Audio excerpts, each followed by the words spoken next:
চিকেনের বিভিন্ন ধরনের রেসিপিগুলোর মধ্যে সবথেকে জনপ্রিয় হলো আলু দিয়ে মুরগির ঝোল। প্রতিটা বাড়িতেই কম বেশি এই রান্নাটা কিন্তু হয়ে থাকে। সেই রেসিপিটাই আজ আপনাদের সঙ্গে শেয়ার করব। ভালো লাগলে সবার কাছে অনুরোধ রইল ভিডিওতে একটা লাইক দিয়ে দিবেন। আর নতুন নতুন রেসিপি পাওয়ার জন্য আমার চ্যানেলটা সাবস্ক্রাইব করে রাখবেন। এখানে আলুতে লবণ মেখে এটা ভেজে উঠিয়ে রাখলাম। আর এখানে নিয়েছি একটা সোনালী মুরগি। মুরগিতে লবণ মেখে 10 মিনিট রেখে দিয়েছিলাম, তারপরে এটা ভেজে নিব। এই রেসিপিটা আপনি ব্রয়লার বা দেশি মুরগি দিয়েও করে নিতে পারেন, কোনো সমস্যা নেই। এই মুরগির মাংসের তেলেই আমি মশলাটা কষিয়ে নিব। এখানে তেলটা যখন গরম হয়ে আসবে তখন এখানে দিয়ে দিব কিছু আস্ত মশলা আর আস্ত জিরা। মশলাটা যখন খুব ভালো করে গরম হয়ে আসবে, এই মশলার কিন্তু খুব সুন্দর একটা ফ্লেভার বের হয়ে আসবে। তখন এখানে দিয়ে দিলাম কুচানো পেঁয়াজ। পেঁয়াজের কালারটা যখন চেঞ্জ হয়ে আসবে তখন এখানে বাকি মশলাগুলো মিশিয়ে নিব। একে একে দিয়ে দিলাম জিরা বাটা, আদা রসুন বাটা, হলুদের গুঁড়া। আর এখানে একটা মশলা আমি তৈরি করে নিয়েছি। দিয়েছি 4টা শুকনো মরিচ, 10-12টা কিশমিশ, 8-10 কোয়া রসুন আর একটা পাকা টমেটো। এগুলো তেলে ভেজে শিলপাটায় বেটে নিয়েছি। এখানে এই শুকনো মরিচ আর টমেটোর জন্য এর কালারটা কিন্তু খুব সুন্দর আসবে।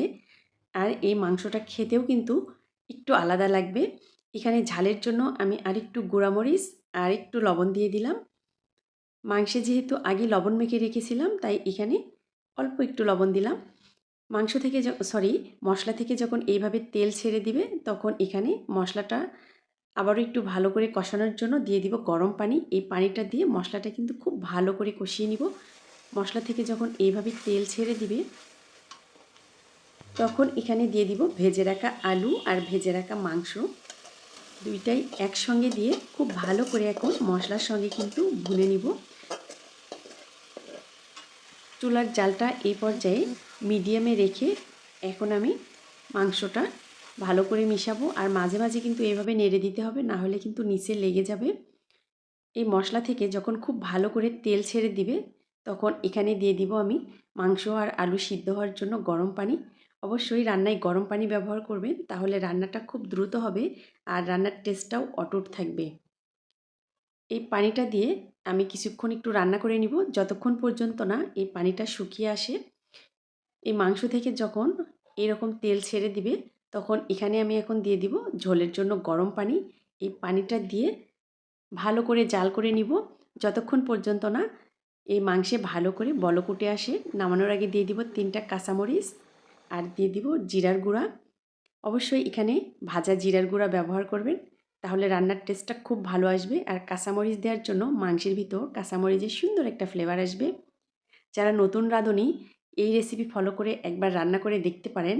সবাই কিন্তু আপনার রান্নার প্রশংসা করতে বাধ্য আর আঙুল চেটেপুটে সবাই খেয়ে নেবে। আমি একটু এরকম গামাখা ঝোল রাখবো, আপনি চাইলে আর একটু ঝোল রাখতে পারেন। এটা ভাত, রুটি, পরোটা সব কিছুর সঙ্গেই খেতে কিন্তু খুব ভালো লাগে। কালারটাও কিন্তু একদম দারুণ এসেছে। একদম কাছ থেকে দেখিয়ে দিচ্ছি, দেখেন কতটা লোভনীয় হয়েছে। এই গ্রেভিটা দিয়েই আপনি খুব তৃপ্তি সহকারে 1 প্লেট ভাত খেয়ে নেবেন। বিশ্বাস করেন, একবার এই রেসিপি ফলো করে রান্না করে দেখতে পারেন। আমার রেসিপিগুলো ভালো লাগলে প্লিজ বন্ধুরা লাইক, কমেন্ট, শেয়ার করতে কিন্তু ভুলবেন না। আর আজকের রেসিপিটা কেমন লেগেছে অবশ্যই কমেন্ট করে জানিয়ে যাবেন। আর কথা বাড়াবো না, সবাই ভালো থাকবেন, সুস্থ থাকবেন, নিজের এবং নিজের পরিবারের খেয়াল রাখবেন। আল্লাহ হাফেজ।